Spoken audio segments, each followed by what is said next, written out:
Ogden cross-country coach Jason Retz later in sports. He's now got just 12 days to prepare for the start of practice. Now, a lot of families have been anxiously awaiting word on the next step. WCIA3's Andy Olson live at Tommy Stewart Field in Champaign. He had the chance to talk with some parents about their thoughts on the guidelines. Andy, what was their general reaction?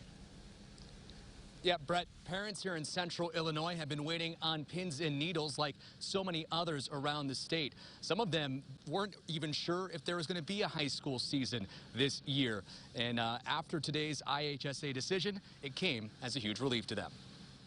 So I was concerned with having a daughter that's going to be a senior. I wanted her to have a senior season. That sentiment was shared by parents of students of all ages.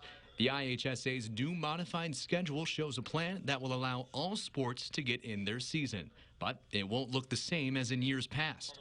A parent of a senior football player in Fisher took it upon herself to write to the IHSA board about doing everything they can to make the season happen. Find a way, whether, if it can't be in the fall, do it in the spring, or find a way. Other states are making it work, pushing things back, whether it's a shortened season or not. Just make it work. For football players, their junior year can be an important step in impressing people at the next level. One dad is happy his son will still have a chance to do that this year. Done the stuff he needs to do in the gym, and now it's time to show everybody what he can do. So a little upset a little bit, but at the end of the day, they're still gonna let us play in the spring, so we got something. IHSA Director Craig Anderson said in a call with media that chances of a vaccine will be a factor in starting seasons in the winter and beyond. Golf, cross country, tennis, and swimming will be starting on time this fall. For the parent of a senior golfer, the preliminary precautions the IHSA announced don't have her worried. I thought it was fair. I'm glad they didn't cancel everything and that they postponed things so that everyone hopefully will get their season in.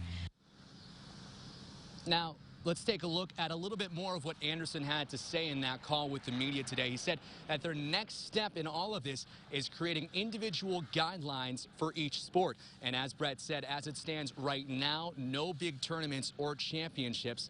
And Brett, of course, will find out more about the schedules as time goes on in the future.